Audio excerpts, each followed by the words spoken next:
a minha descoberta chocante sobre o narcisismo. Eu quero compartilhar com você um pouquinho da minha história.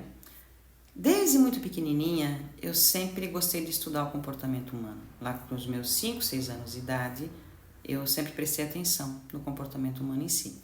Lá atrás eu achava que era louca, hoje eu tenho certeza. Brincadeiras à parte, eu sempre fui muito conectada a Jesus Cristo. Então eu lembro que lá atrás, na minha época de 5, 6 aninhos, eu ficava pensando, meu Deus, o dia que eu chegar lá, o meu maior pavor é imaginar que Jesus está do meu lado, vendo o filme da minha vida e batendo o pezinho de perna cruzada e dizendo, não foi legal. E isso, claro, até hoje eu acabo trazendo para a minha vida também. Porque como a gente já aprendeu, nunca entre nós e o outro, é sempre entre nós e a vida. Muito bem. Com o passar do tempo eu fui estudando cada vez mais, então tenho referências, Masaharu Taniguchi, Joseph Murphy, Lourenço Prado, Lucy Hay, doutora Anete Guimarães, que é uma aquariana maravilhosa, que eu considero como pessoa, em primeiro lugar, uma das mulheres mais inteligentes da atualidade.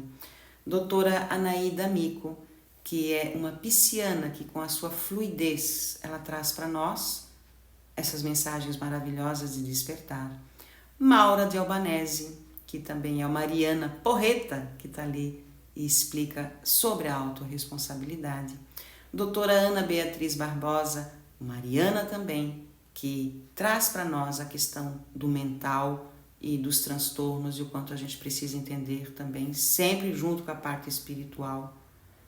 Rossando Klinge, que é, se eu não me engano, um sagita, psicólogo também, que traz para nós as suas mensagens referentes ao estudo do comportamento humano. Minhas reverências e a minha gratidão a cada um de vocês, porque com certeza são as minhas referências de vida. E assim eu fui estudando cada vez mais, sempre voltada, como eu disse, para essa parte energética e espiritual, embora estudando tudo a respeito do comportamento humano. Muito bem, lá atrás, quando inventaram o WhatsApp, a frase, quem me conhece sabe, a frase que tinha no meu status era mais ou menos assim, porque eu sou completamente apaixonada pelo ser humano. Anos ficou essa frase no meu status. E o tempo foi passando e trabalhando, estudando, sou escritora também, escrevi o livro O Anjo Aprendiz, o Qual é a Sua Verdade, O Anjo que Te Acorda. O Anjo Aprendiz já ajudou milhares de pessoas, ele está na edição esgotada. Aliás, estou aberta e receptiva para algum patrocinador, que a gente precisa fazer mais uma nova edição, para ajudar mais milhares de pessoas, enfim. E a partir disso, então, eu comecei a prestar atenção principalmente nessa questão de comportamento em se tratando do narcisismo. Sempre soube, mas nunca dava a devida atenção no sentido só focado nesse sistema. E eu sempre pedia para Jesus, eu dizia, Jesus, sabe aquela criança que muitas vezes fica ali na barra da saia da mãe puxando o tempo todo? Então, eu me via sempre assim, no manto de Jesus puxando, Jesus, me ajuda, me mostra uma vertente, me mostra um caminho que eu possa seguir. Porque eu falo, você pode buscar no meu Instagram, tem mais de 500 vídeos dos mais variados assuntos, dos mais variados temas para o nosso despertar. E eu queria algo mais focado. E um belo dia, o que aconteceu? Sim, fui difamada, sentimento de vingança concreto, teve vingança concreta, macacos voadores. E eu olhava e disse, meu Deus, como assim? Mas eu amava tanto aquela pessoa. E eu considerava que aquela pessoa me amava muito também, me respeitava. E aí começou a cair. Aí comecei a despertar, cada vez mais. Sentindo na pele, por isso que eu digo, só quem passa é que sabe. E aí é tão interessante que você começa a ver que em várias situações da sua vida, a ficha começa a cair. Fulano agia dessa forma, ciclano agia... Gente, foi um baque. Imediatamente eu mudei a frase, não que eu não seja apaixonada pelo ser humano, claro que sim. A gente sabe, e como eu sempre digo, é um mútuo aprendizado, é uma troca, sem dúvida. E a gente sabe também que o perfil Narciso em si, ele é infeliz. Então tem que ter compaixão, tem que ter cuidado, tem que ter amor, sem dúvida. Mas a gente tem que se afastar. A gente tem que seguir o nosso caminho. Então, imediatamente, eu troquei a frase, porque eu sou completamente apaixonada pelo ser humano, pela frase que eu mais gosto de Clarice Lispector. O óbvio é a verdade mais difícil de se enxergar. Está aqui, na sua frente. Você não consegue ver.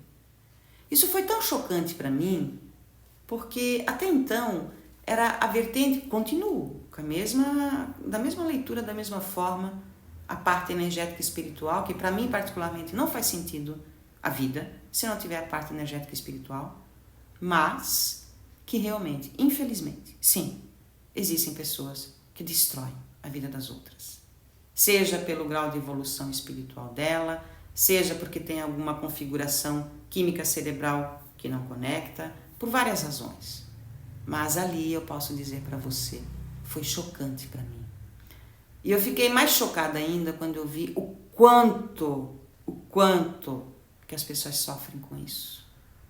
O quanto que isso machuca. O quanto que realmente muitas vidas se perdem completamente por esses perfis. Lembrando que a gente precisa respeitar os dois lados.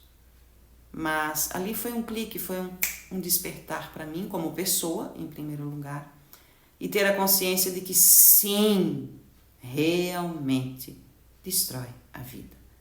O difícil é que muitas vezes a gente leva anos, às vezes até décadas, para conseguir entender o que está acontecendo.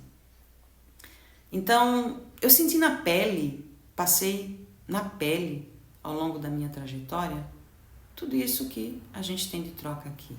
Eu pedi para Jesus um caminho, uma forma. E quando eu falo de Jesus, eu não estou falando de religião. É uma conexão que todos nós temos. E prestes a completar meio século de vida, em 16 de maio, eu acho que agora Jesus está mais ou menos assim. Eu não estou mais ali puxando nele, né? No manto dele. Ele está mais ou menos assim, você entendeu agora, minha filha? Que o óbvio é a verdade mais difícil de se enxergar? Gente, foi uma lição tão grande. Foi algo tão que me despertou. E por isso que eu trago, para ter essa troca, para a gente ter esse mútuo aprendizado. E dizer para você, desperte para você, olhe para você, volte para você, cuide de você. Sem raiva, sem rancor, abençoar. Aliás, esses perfis são os nossos maiores professores que estão ali para ensinar alguma coisa que a gente não consegue aprender sozinho. Que é o quê?